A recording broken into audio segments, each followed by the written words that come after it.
Good afternoon. Smart ఇన్వెస్టర్కి స్వాగతం. Stock మార్కెట్స్లో ఒక వాలటైల్ ట్రేడింగ్ సెషన్ కొనసాగుతోంది.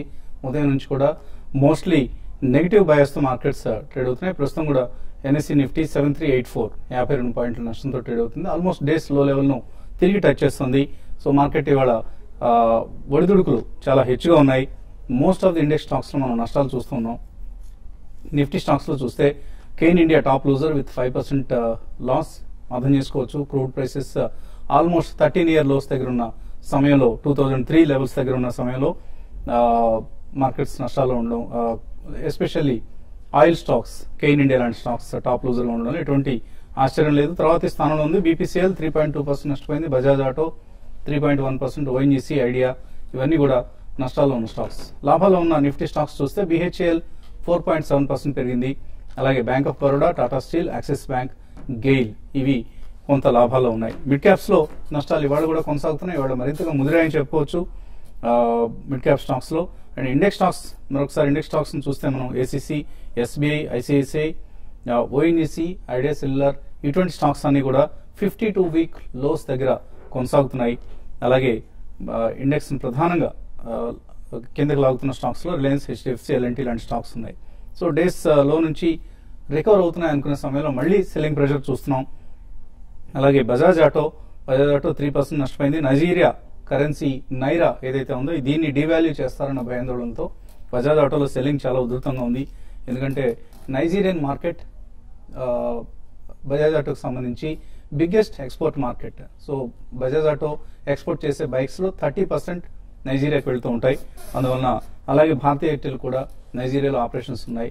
సో నైజీరియన్ కన్సర్న్స్ తో ఈ రెండు స్టాక్స్, కీ ఇండెక్స్ స్టాక్స్ రెండు కూడా నష్టాల్లో ట్రేడ్ అవుతున్న సమయం ఇది. అలాగే మిడ్ క్యాప్ స్టాక్స్ లో Jet Airways, NCC, Syntex, Indian Hotels, Adani Power, Spark, Natco, Thermax, Gujarat Pipavav ఇటువంటి స్టాక్స్ అన్ని కూడా ఎనీవేర్ బిట్వీన్ 5 to 10% నష్టాల్లో ట్రేడ్ అవుతున్నాయి.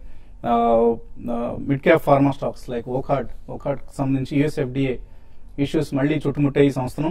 సో లాస్ట్ 4 సెషన్స్ లో ఆల్మోస్ట్ 25% కంటే ఎక్కువ నష్టపోయింది ఓకార్డ్ స్టాక్.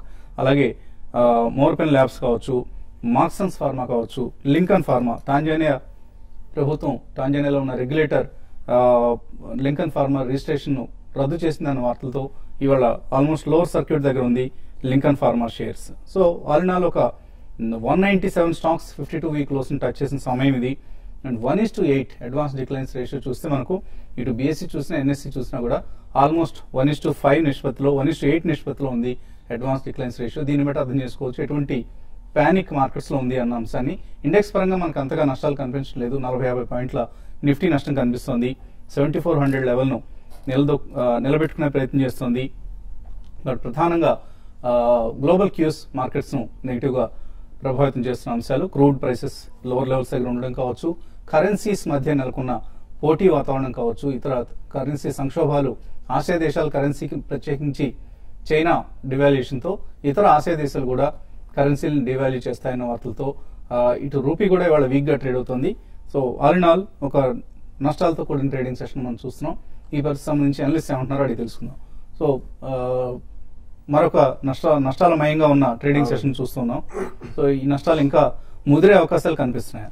యా డెఫినెట్లీ అండి. ఎందుకంటే ఇప్పుడు ఏ మాత్రం కొద్దిగా పుల్ బ్యాక్ లాంటిది వచ్చినా డెఫినెట్లీ సెల్లింగ్ ఎక్కువ ఉండే అవకాశం కనిపిస్తుందండి. ఎందుకంటే mid cap and small cap లో డెఫినెట్లీ ఐ థింక్ మ్యాసకర్ అనేది అయిపోయింది అని చెప్పలేము. ఈవెన్ ఫ్రంట్ లైన్స్ కూడా ప్రాబ్లీ 2-3 స్టాక్స్ కొద్దిగా స్ట్రాంగ్ గా ఉన్నాయి కాబట్టి అది ఫ్రంట్ లైన్ కూడా కొద్దిగా ఆగుంది. బట్ ఓవరాల్ ఐ థింక్ ఇది ఇంకా కొనసాగే అవకాశం ఎక్కువ కనిపిస్తుందండి. ఎందుకంటే ఐ డోంట్ థింక్ ఇమీడియట్లీ మార్పులని ఈవెన్ గ్లోబల్ క్యూస్ కూడా అంతగా మారే అవకాశం కనిపించలేదు. అండ్ క్రూడ్ పతనం ఇంకా కంటిన్యూ అవుతూనే ఉంది కాబట్టి definitely that's a great cause of concern అండి. ఆయిల్ మనీ అనేది almost about 25 to 30% of the entire world economy దాని మీద డిపెండ్ అయి ఉంటుంది కాబట్టి సావరిన్ ఫండ్స్ ఇంకా కూడా విత్డ్రాల్స్ అనేవి ఆపరు. అండ్ కరెన్సీ వార్స్ అనేది మళ్ళీ మొదలైనాయి. ఫస్ట్ టైం మనకి లాస్ట్ 10-15 డేస్ లో ఇండియన్ రూపీ కూడా మళ్ళీ క్షీణించడం మొదలు పెట్టింది. కాబట్టి ఐ థింక్ ఈ మాసకర్ అనేది ఈ రిజల్ట్ సీజన్ అయ్యేదాకా కూడా every rise will be sold into అనే చెప్పొచ్చండి. కాబట్టి ఎవరైనా ఫ్రెష్ గా తీసుకోవాలంటే పొజిషన్స్ మాత్రం డెఫినెట్లీ కొద్దిగా దూరంగా ఉండమని చెప్తాం. Caution is what last 1 month నుంచి కూడా చెప్తున్నాం. We still continue to maintain the same stand. So 23% Nifty all time high నుంచి తగ్గి వచ్చిన తర్వాత కూడా ఇంకా ఎక్కడ కూడా మనకు రెస్పెక్ట్ కనిపించట్లేదు, ఓరట కనిపించట్లేదు. ఇంకా ఎంతకాలం ఈ ట్రెండ్ కొనసాగుతుంది అనుకుంటున్నారు? ఇదంతా గ్లోబల్ ట్రెండ్, అంటే మన మార్కెట్ అని కాదు, గ్లోబల్ గా దాదాపు అన్ని మార్కెట్స్ మంది 23% పడింది. మిగతా అదర్ మార్కెట్ చూసుకుంటే 40 to 50% పడిన మార్కెట్స్ కూడా ఉన్నాయి. కాబట్టి అరౌండ్ 24-25% అంటే ఈ లెవెల్లో ఒక బయింగ్ ప్రైస్ పాయింట్ పెట్టుకొని ఇండెక్స్ బేస్డ్ స్టాక్స్, మరీ ముఖ్యంగా ఓవర్ సోల్డ్ పొజిషన్ లో ఉన్న స్టాక్స్ ని మనం లాంగ్ టర్మ్ కోసం 2 to 3 ఇయర్స్ కోసం ఇన్వెస్ట్మెంట్ కోసం బై చేయొచ్చు. బట్ ఓవరాల్ ట్రెండ్ పరంగా చెప్పాలంటే షార్ట్ టర్మ్ ట్రేడ్ ఇంకా వీక్నెస్ అనేది కొనసాగే అవకాశం ఉంది. మరీ ముఖ్యంగా ఈ వీక్నెస్ లీడ్ చేసింది అంటే ఒక చైనా ప్లస్ క్రూడ్ ఆయిల్ అని చెప్పొచ్చు. క్రూడ్ ఆయిల్ క్రైసిస్ వల్ల ఒక దగ్గర 10 నుంచి 12 కంట్రీస్ ఎఫెక్ట్ అయ్యే అవకాశం ఉంది, including major economies like Russia, Venezuela, ఇటువంటి కంట్రీస్ కూడా బాగా తినొచ్చు. కాబట్టి crude oil next 1 or 2 days లో ఈ లెవెల్స్ నుంచి 28 నుంచి రీబౌండ్ కాలేదంటే మాత్రం ఈ పత్రం అనేది మరింత ఇంకా కొనసాగే అవకాశం ఉంది. అయితే ఒక టెక్నికల్ పరంగా చెప్పాలంటే ఈ లెవెల్లో 7400 దగ్గర కొంచెము కొన్ని స్టాక్స్ లైక్ బ్యాంక్ నిఫ్టీ ఒకటి, బ్యాంక్ నిఫ్టీలో సంబంధించిన కొన్ని స్టాక్స్ లైక్ SBI, ఇటువంటి స్టాక్స్ లో కొంత ఓవర్సోల్ లో ఉంది, వాటిలో ఒక బయింగ్ రావచ్చు. బట్ ఈ రోజు కూడా చూస్తే మనకి లో నుంచి బ్యాంక్ నిఫ్టీ ప్లస్ కి రావడం అనేది కొంచెం పాజిటివ్ అంశము. కాబట్టి ట్రేడర్స్ ఎవరైతే ఉంటారో కొంచెం షార్ట్స్ ఈ లెవెల్లో కవర్ చేసి రిస్క్ తీసుకునే వాళ్ళు 7600 కాల్ని బై చేయమంటాను. 1 or 2 days లో ఒక షార్ట్ కవరింగ్ ర్యాలీ వస్తుంది. At the same time mid cap మాత్రం చాలా, ఇంతకుముందు ఆల్రెడీ బాలా గారు కూడా చెప్పారు, మిడ్ క్యాప్ స్టాక్స్ లో చాలా దూరంగా ఉండమని చెప్తాను. వచ్చే కొద్ది రోజుల్లో ఇండెక్స్ పెరిగినా కూడా మిడ్ క్యాప్ అంత పెరగకపోవచ్చు. బట్ మిడ్ క్యాప్ లో లాంగ్ టర్మ్ కోసం అయితే మంచి స్టాక్స్ ని మంచి టైం పిక్ చేసుకోవడానికి, ఏదైనా కూడా మార్కెట్ లో కరెక్షన్ అనేది ఇంకా కొనసాగవచ్చు. బట్ ఇమీడియట్ ట్రెండ్ మాత్రం కొంచెం ఈ డౌన్ సైడ్ ఆగి ఈ ఫాల్ ఆగి కొంచెం ఒక స్మాల్ అప్ ట్రెండ్ రావడానికి అవకాశం ఉందండి. యూరోపియన్ మార్కెట్స్ ఓపెన్ అయ్యి యూరోపియన్ మార్కెట్స్ కొంత పాజిటివ్ గా ఓపెన్ కావడం మార్కెట్స్ ను నిలబెట్టే అవకాశం కనిపిస్తుంది. సో నిఫ్టీ కూడా 7400 లెవెల్ పైన ట్రేడ్ అవుతుంది, కొంత రికవరీ కనిపిస్తుంది. అలాగే Shanghai index of course positive గా క్లోజ్ అయింది, ఆల్మోస్ట్ 13 points లాభంతో క్లోజ్ అయింది. బట్ ఇతర ఏషియన్ మార్కెట్స్ లో ఇంకా అంతటి రికవరీ కనపట్లేదు, ఎస్పెషల్లీ మన మార్కెట్స్ సంబంధించి బోత్ ఇండిసెస్ సెన్సెక్స్ నిఫ్టీలు నష్టాల్లోనే కొనసాగుతున్నాయి. తర్వాత ఫస్ట్ కాలర్ లైన్ ఉన్నారు, ఇన్ఫాక్ట్ అనంతపురం నుంచి శ్రీరామ్. హలో,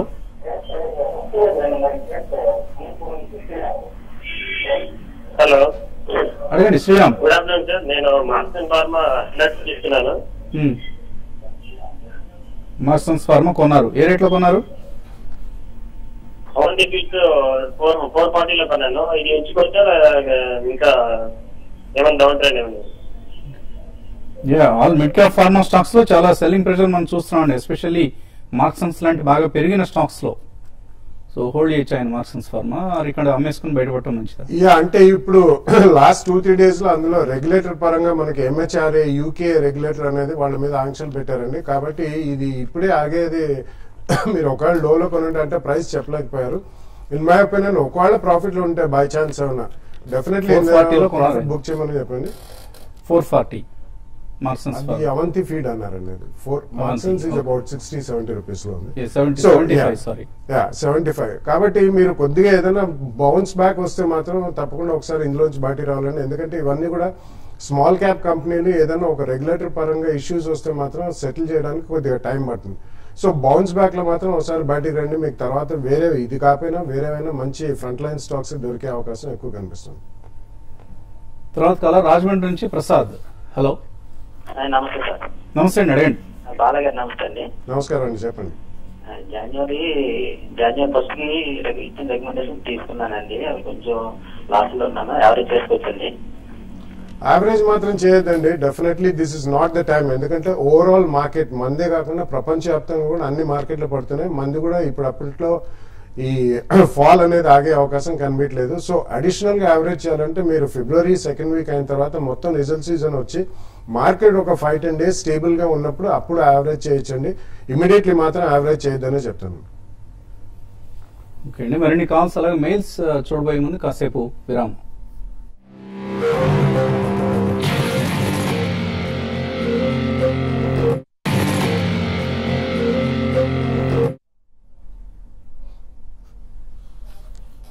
స్మార్ట్ ఇన్వెస్టర్ కార్యక్రమానికి తిరిగి స్వాగతం. 7409 సో 7400 లెవెల్ ను నిలబెట్టుకునేందుకు నిఫ్టీ ప్రయత్నిస్తోంది.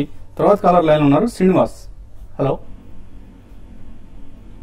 హలో, అడగండి శ్రీనివాస్.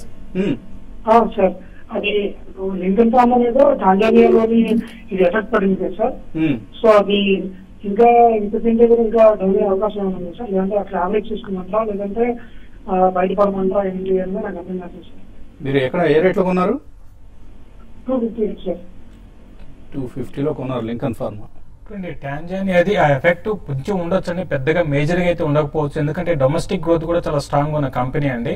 కాబట్టి మీరు ఇది మనకి ఓవరాల్ గా మార్కెట్ పానిక్ సిచ్యువేషన్ లో ఉన్నప్పుడు ఇటువంటి నెగిటివ్ న్యూస్ కూడా, అంటే చిన్న నెగిటివ్ న్యూస్, యాక్చువల్గా ఇది పెద్ద నెగిటివ్ న్యూస్ కాదు, చిన్న నెగిటివ్ న్యూస్, దానికి కూడా ఇంత ఓవర్గా రియాక్ట్ అవుతాయండి. ఓవరాల్ గా మార్కెట్ బేరిష్ ఉంది కాబట్టి స్టాక్ కూడా బేరిష్ ఉంది. మీరు ఇంకా యావరేజ్ అయితే ఇక్కడ చేయకండి, కొంచెం వెయిట్ చేయండి. క్లోజర్ గా 160 ఆ లెవెల్కి వచ్చినప్పుడు మీరు యావరేజ్ చేయండి. లాంగ్ టర్మ్ కి డెఫినెట్ గా మంచి స్టాక్ అండి. మీరు పానిక్ కావాల్సిన అవసరం లేదు, కొంచెం వెయిట్ చేసి కూల్ గా అరౌండ్ 160 ఆ లెవెల్కి వచ్చినప్పుడు మీరు యావరేజ్ చేసుకోమని చెప్తాను. అమర్ కుమార్ తర్వాత కాలర్. హలో, నమస్తే సార్. నమస్తే, అడగండి సార్. నేను ఇది Ashok Leyland Bharat forge, Ashok Leyland 32 రూపాయల్లో ఉన్నాయి సార్, నా దగ్గర 200 షేర్స్ ఉన్నాయి సార్. భారత్ ఫోర్జ్ వచ్చి 632 రూపాయల్లో ఉన్నాయి సార్. ఇది బాగా 5-6 ట్రేడింగ్ సెషన్ నుంచి అది 100 పాయింట్లు, ఇది ఒక 10-15 పాయింట్లు ఇది తగ్గిపోతుంది సార్. ఇది అమ్మేసేసి క్యాష్ చేతిలో పెట్టుకొని మళ్ళీ రీఎంటర్ అవ్వమంటారా, లేదా వెయిట్ చేసినా పర్వాలేదు రికవర్ అవుతుంది అంటారా? చెబితే దాన్ని బట్టి అమ్మేస్తాను సార్ మొత్తం, లేదంటే ఉంచుకొని మళ్ళా తర్వాత రీఎంట్రీ అవుతాను సార్. మీరు కరెక్ట్ గైడెన్స్ ఇస్తే రిజల్టేషన్ చేసుకుంటాను సార్. ఇక్కడ కరెక్ట్ గా ఏం చెప్పాలనేది మాకు ఎవరికి తెలియదండి. ఇప్పుడున్న మార్కెట్స్ చాలా కన్ఫ్యూజింగ్ మార్కెట్స్ ఇవి. ఇప్పుడు అమ్మేసుకోండి అని చెప్తే తర్వాత ఒకవేళ ఇక్కడ నుంచి మార్కెట్స్ బౌన్స్ బ్యాక్ అయ్యాయనుకోండి, మీరు మళ్ళీ తిడతారు మమ్మల్ని. సో కాబట్టి ఎగ్జాక్ట్ గా ఇలా చేయండి అని చెప్పడం కష్టం. బట్ ఎటువంటి గైడెన్స్, ఆయన అశోక్ లైలాండ్ లో ప్రాఫిట్ లో ఉన్నారు, ప్రాఫిట్ బుక్ చేసుకోవచ్చు అంటే ఒకటండి. జస్ట్ మనకి 2016 అంటే 10 రోజుల్లోనే మనం చూసాము అంటే మిడ్ క్యాప్ లో హెవీ సెల్లింగ్ అనమాట. ఒక టైంలో 52 వీక్ హైక్ టచ్, ఇప్పుడు 52 వీక్ లోకి టచ్ అవుతున్నాయి. కాబట్టి ఇంత పానిక్ సిచ్యువేషన్ ఉన్నప్పుడు ఏంటంటే ఆల్రెడీ మీరు చేయాల్సిందంటే లాస్ట్ ఇయర్ లోనే కొంచెం ప్రాఫిట్ బుక్ చేసుకోవాల్సిందండి. కాబట్టి ఈవెన్ భారత్ ఫోర్జ్ కానీ చూస్తే చాలా ఈ మధ్యకాల ఫ్లోలో టచ్ అవుతుంది, ఇది కూడా ఓవర్ సోల్డ్ లో ఉంది. మీరు వెయిట్ చేయండి, కొంచెం బడ్జెట్ హోప్ అనేది మళ్ళీ మార్కెట్ లో రావచ్చు. కాబట్టి దాని దృష్టిలో పెట్టుకుంటే నెక్స్ట్ ఒక 2-3 రోజులు మార్కెట్ లో వీక్ ఉన్నా కూడా మళ్ళీ నెక్స్ట్ మంత్ నుంచి బడ్జెట్ హోప్ తో భారత్ ఫోర్జ్ లాంటి స్టాక్స్ పెరగచ్చు. అప్పుడు ఆ ర్యాలీలో మీరు ఎగ్జిట్ కావడానికి ప్రయత్నం చేయండి. ఉన్న వాటిలో కొంచెం మనకి అశోక్ లైలాండ్ మాత్రం స్ట్రాంగ్ ఉందని చెప్పొచ్చు, దాన్ని మాత్రం హోల్డ్ చేయండి. మహారాష్ట్ర నుంచి పూర్ణ. హలో, నమస్తే అండి.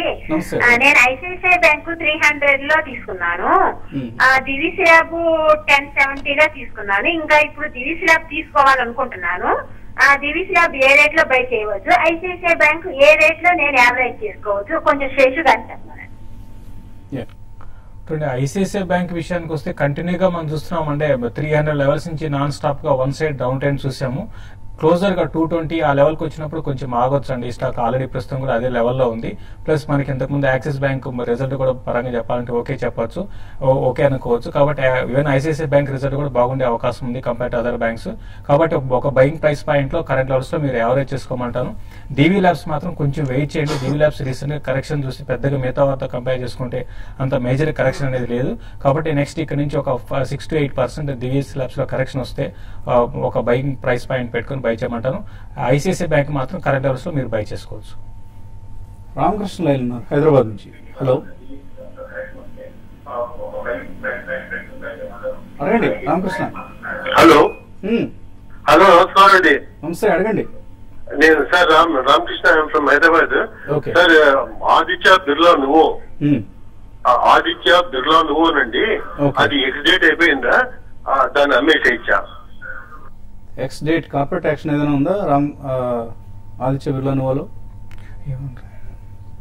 సో ఒకసారి చెక్ చేయాలండి, మనం ఆఫ్ ది హ్యాండ్ చెప్పగలిగేది కాదు. సో ఆదిత్య బిర్లా నువ్వులో ఎటువంటి కార్పొరేట్ యాక్షన్ ఉంది, ఎక్స్ డేట్ అయిందా లేదా ఒకసారి చూసి మీకు వీలైతే ప్రోగ్రామ్ అయ్యేలోగా లేదా రేపటి సెషన్లో చెప్పగలం. తర్వాత కాలర్ పశ్చిమ గోదావరి జిల్లా నుంచి నరేంద్ర. హలో. హలో, నమస్తే అండి. నేను సిప్లా మన ఫ్యూచర్స్ లో ఫిబ్రవరి ఫ్యూచర్స్ 610 లో కొన్నాను సార్. తర్వాత ఎస్బీఐ ఏమో యావరేజ్ ప్రైస్ 220 అట్లా ఉంది, 230 అట్లా ఉంది సార్. ఏం జరిగిందండి? ఓవరాల్ గా మార్కెట్ బేరిష్ కండిషన్ లో ఉన్న సంగతి మీరు అబ్జర్వ్ చేస్తున్నారు కాబట్టి ప్రస్తుతానికి హోల్డ్ చేయటమేనండి. మీరు ఈ పానిక్, ఈ వీక్ ట్రెండ్ ని తట్టుకోగలగాలి. బట్ ఆయన తీసుకున్నవన్నీ కూడా ట్రేడింగ్ పొజిషన్స్ సిప్లా గానీ ఎస్బీఐ గానీ. ఎస్బీఐ అయితే మనం చూసాము 18 అంటే 186 రూపీస్ కూడా వచ్చేసిందండి. 180 దగ్గర ఎస్బీఐ అయితే ఆగొచ్చు. మీకు యావరేజ్ ప్రైస్ 230, 240 అంటున్నారు కాబట్టి అంటే ఒక ర్యాలీ వచ్చినప్పుడు అంటే మార్కెట్ మనం పానిక్ లో ఉన్నప్పుడు ఇంకా డౌన్ సైడ్ లెవెల్స్ చెప్పుకుంటాము. At the same time shorts కూడా హెవీగా ఉన్నాయి కాబట్టి ఒక ర్యాలీ రావచ్చు అండి. కాబట్టి మీరు వెయిట్ చేయండి, వెయిట్ చేసి క్లోజర్ గా మీ లెవెల్కి వచ్చినప్పుడు ఎస్బీఐని ఎగ్జిట్ కమ్మంటాను. సిప్లాని మాత్రం కొంచెం క్యారీ చేయండి అండి. Cipla compare to other pharma తో కంపేర్ చేసుకుంటే కరెక్షన్ ఉంది, బట్ కొంచెం బెటర్ అనిపిస్తుంది. మీరు రిజల్ట్ కూడా ఉన్నాయి కాబట్టి రిజల్ట్ వరకు వెయిట్ చేసి మీరు రిజల్ట్ తర్వాత ఎగ్జిట్ కమ్మని చెప్తానండి. తర్వాత కాలర్ రమేష్ హైదరాబాద్ నుంచి. హలో సార్, 100 రూపీస్ లెక్క 500 తీసుకున్నాను సార్. ఇది సెంటర్ అయినా లేకపోతే బడ్జెట్ బడ్జెట్ చేస్తే అప్పటి వరకు ఆగమంటారు ఎక్కువ కిందికి వస్తుందని అడుగుతుంది సార్. ఓకే, యా అంటే బడ్జెట్ ముందర జనరలీ మనకి రైల్వే బడ్జెట్ ఫస్ట్ వస్తుందండి, కాబట్టి అందులో కొద్దిగా యాక్షన్ ఉండే అవకాశం మనం రూల్ అవుట్ చేయలేము. బట్ డెఫినెట్లీ మీకు ఒకవేళ ట్రేడింగ్ బౌన్సెస్ వచ్చినప్పుడు ఇందులోంచి బయటపడడం మేలండి. అదర్వైజ్ 2-3 ఇయర్ వ్యూ ఉంటే మాత్రం ఈ రేట్లో అమ్మాల్సిన అవసరం లేదు. ఎందుకంటే ఈసారి రైల్వే బడ్జెట్ లో కూడా హెవీ అలొకేషన్ జరుగుతాయి and it's one of the top companies wagons అవి తయారీలో. తర్వాత కాలర్ సూర్యచంద్రరావు రాజమండ్రి నుంచి. హలో హలో, నమస్తే అండి. నమస్తే, అడగండి Suryachandra Rao. Granules India promoter stake ఎంత ఉందండి? గ్రాన్యూల్స్ లో ప్రమోటర్ స్టేక్ ఎంత ఉంది సుమారుగా? Yeah, it's close to around 45-50% ఉందండి. బట్ ప్రమోటర్ స్టేక్ మీద అంతగా మనం we don't have to really bother అండి. ఎందుకంటే రీసెంట్లీ వాళ్ళు కొద్దిగా వారెంట్స్ కూడా ఇష్యూ చేయడం జరిగింది. సో స్టేక్ కొద్దిగా పెరిగే అవకాశం ఎక్కువ ఉందండి. అంటే ప్రమోటర్స్ వాళ్ళు జస్ట్ అబౌట్ 1-2 months బ్యాకే అనౌన్స్ చేశారు. సో కొద్దిగా పెరుగుతుంది కూడా. ఓకే అండి. అలాగే ఇందాక ఆదిత్య బిర్లా నువ్వు గురించి అడిగారు. 21st జనవరి రికార్డ్ డేట్.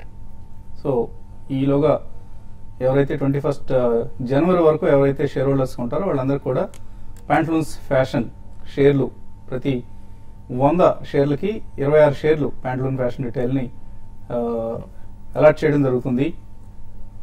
సో ఈ అంశాన్ని గమనించండి. సో 21st రికార్డ్ డేట్ అంటే పర్హాప్స్ రేపటి నుంచి ఎక్స్ బెనిఫిట్స్ అయ్యే అవకాశం కనిపిస్తుంది. సో ఎనీవే మీకు ఒకసారి మీ ట్రేడింగ్ కౌంటర్లో అడిగినా కూడా చెప్తారండి. వాళ్ళకి ఎక్స్చేంజ్ నుంచి నోటీస్ వస్తూ ఉంటుంది ఎప్పటి నుంచి ఎక్స్ అయిందన్న అంశాన్ని. మీరు ఎక్కడ ట్రేడింగ్ చేస్తున్నారన్న అంశం మాకు తెలియదు. సో ఒకసారి మీ ట్రేడింగ్ టెర్మినల్ మీ బ్రోకర్ని కనుక్కుంటే తప్పనిసరిగా మీకు ఎగ్జాక్ట్ ఇన్ఫర్మేషన్ చెప్తారు. అలాగే ఈమెయిల్ సందేహాలు వచ్చాయి. కమల్ అడుగుతున్నారు, టీవీ 18 బ్రాడ్కాస్ట్ కొన్నారు ఆయన 48 రూపాయలు. ఎస్టర్ కూడా కొన్నారు, ఎస్టర్ ఇండస్ట్రీస్ 88లో. షార్ట్ టర్మ్ కోసం ఏం చేయాలి? షార్ట్ టర్మ్ కి ఆల్ మిడ్ క్యాప్ స్టాక్స్ లో ఒక మనకి మార్జిన్ కాల్ బేస్డ్ సెల్లింగ్ చూస్తున్నామండి. కాబట్టి రెండు కూడా వీక్ గానే ఉండొచ్చు. బట్ మీరు ఇన్వెస్ట్మెంట్ కి అయితే రెండు కూడా హోల్డ్ చేసుకోండి. ఇమీడియట్ గా నెక్స్ట్ 1 month 1.5 month లో మార్కెట్ ఒక రేంజ్ లోనే ఉండే అవకాశం ఉంది. అప్ ట్రెండ్ అనేది లిమిటెడ్ ఉంటుంది. ఇన్వెస్ట్మెంట్ కోసం రెండు కూడా హోల్డ్ చేసుకోవచ్చు అండి. కేత వెంకట్ అడుగుతున్నారు, యాక్సిస్, ఎస్ బ్యాంక్ ఈ రెండు ఇక్కడ కొనుక్కోవచ్చా? సో ఎంత కాలానికి అనేది మీరు లాంగ్ టర్మ్ కోసం షార్ట్ టర్మ్ కోసం అనేది రాయలేదు. బట్ స్టిల్ షార్ట్ టర్మ్ కోసం అయితే అవాయిడ్ చేయండి. అఫ్ కోర్స్ అందులో మనం పెద్దగా సందేహించి చెప్పాల్సిన అవసరం కూడా లేదు. బట్ లాంగ్ టర్మ్ కోసం అయితే ఎక్కడ బై చేయడం స్టార్ట్ చేయొచ్చు? ఐ థింక్ రిజల్ట్స్ గురించి ఆగితే మేలండి. ఇప్పుడు దాకా ఆగారు కాబట్టి ప్రాబ్లీ అనదర్ 10-15 days లో ఐ థింక్ మెజారిటీ రిజల్ట్స్ అన్ని వస్తాయి. సో కొంచెం మనకి ఈ లోపల బడ్జెట్ ఊహాగానాలు కూడా ఎక్కువ అవుతాయి కాబట్టి ఒకవేళ స్టెబిలిటీ వచ్చి 3 to 5 days ఓవరాల్ మార్కెట్ లో అక్కడ యూ కెన్ కన్సిడర్ అండి. ఇమీడియట్లీ ఫాలింగ్ స్వర్డ్ అంటారు. ఓవరాల్ మార్కెట్ అంతా వీక్ ఉంది కాబట్టి కొంచెం అవాయిడ్ చేయండి. రాజలక్ష్మి కొందాం అనుకుంటున్నారు, Steel Strips and Wheels, SH Kelkar, Poddar Pigments ఇవన్నీ కూడా మీరు జనవరి 1st రికమెండ్ చేసిన స్టాక్స్. సో అందుకని అడుగుతున్నట్టున్నారు, ఇప్పుడు కొనుక్కోవచ్చు అవి? కొంచెం వెయిట్ చేయండి. ఓవరాల్ మిడ్ క్యాప్స్ అన్ని కూడా they are taking a beating అండి. అక్రాస్ ద బోర్డ్ అన్ని పడుతున్నాయి కాబట్టి just wait for another 10-15 days.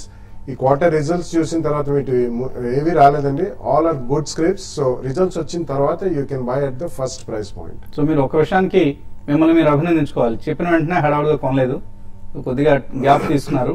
ఈలోగా రేట్లు కూడా తగ్గాయి, మరింత తగ్గే అవకాశం ఉంది. కాబట్టి ఇంకొంచెం ఓపిక పట్టండి.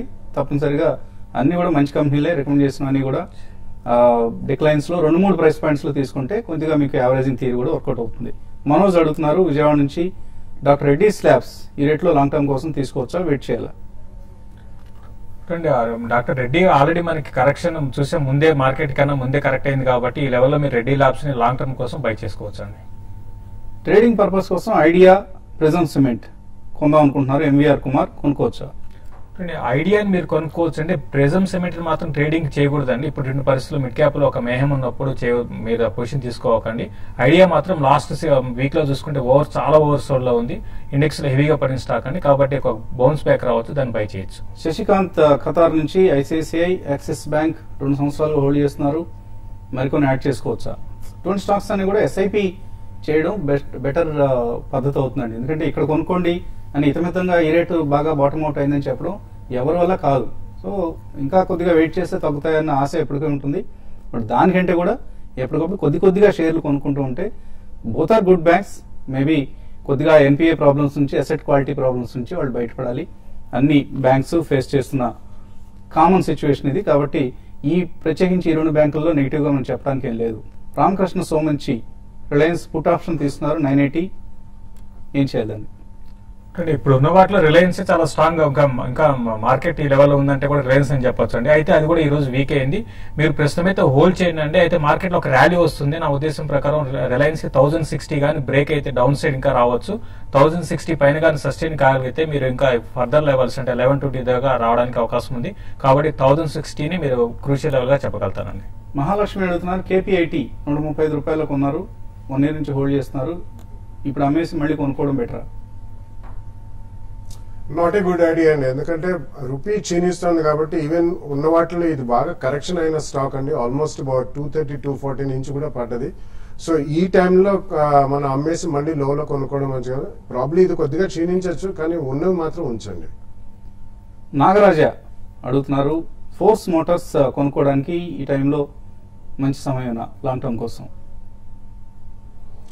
రిజల్ట్స్ గురించి వెయిట్ చేయండి. ఎందుకంటే ఓవరాల్ ఆటోమొబైల్ ప్యాక్ లో ఇది ఒక్క స్టాక్ చాలా స్ట్రాంగ్ గా పెరిగిన స్టాక్ అండి లాస్ట్ 1 year తీసుకుంటే మాత్రం. సో ఓవరాల్ మార్కెట్ వీక్ ఉంది కాబట్టి కొంచెం వెయిట్ చేయండి. నెక్స్ట్ 10-15 days లో ఫోర్స్ మోటార్స్ రిజల్ట్స్ కూడా వచ్చాక కొద్దిగా వాళ్ళ సేల్స్ ఎలా ఉన్నాయి, కామెంటరీ ఎలా ఉంది, దాన్ని బట్టి you can take a first action. So ఎక్కువ మందిలో ఆందోళన కనిపిస్తుంది, ప్యానిక్ కనిపిస్తుంది. ఏం చేయాలి? ఇక్కడ అమ్మేసుకొని బయటపడిపోయి మళ్ళీ లోవర్ లెవెల్స్ లో కొనుక్కోమంటారా, లేకపోతే యావరేజ్ చేసుకోమంటారా, బయింగ్కి ఇది అనుకూలమైన సమయమేనా? ఇవన్నీ క్వశ్చన్స్ చాలా మంది ఎక్స్ప్రెస్ చేస్తున్నారు. కొద్దిగా ప్యానిక్ అంతా సదుమణిగేంత వరకు వెయిట్ చేయండి. హడావుడు ఏం లేదు. మార్కెట్స్ ఇప్పట్లో బౌన్స్ బ్యాక్, విపరీతంగా బౌన్స్ బ్యాక్ అవుతాయని లేదా భారీగా పడిపోతాయని కానీ ఆందోళన చెందాల్సిన అవసరం లేదు. కొద్దిగా సదుమణిగిన తర్వాత పరిస్థితి బయింగ్ డెసిషన్ తీసుకోవచ్చు. ఇన్ఫాక్ట్ యూరోపియన్ మార్కెట్స్ స్ట్రాంగ్గా ఓపెన్ అయ్యాయి, పాజిటివ్గా ఓపెన్ అయ్యాయి. అలాగే డౌ ఫ్యూచర్స్ కూడా పాజిటివ్గా ఉన్నాయి. కానీ మన మార్కెట్స్లో మాత్రం ఇంకా బయింగ్ సపోర్ట్ రావట్లేదు. ఇది ఇవాల్టి బిజినెస్ స్మార్ట్ ఇన్వెస్టర్. రేపొద్దున బ్రేక్ఫాస్ట్ షోలో మళ్ళీ కలుద్దాం.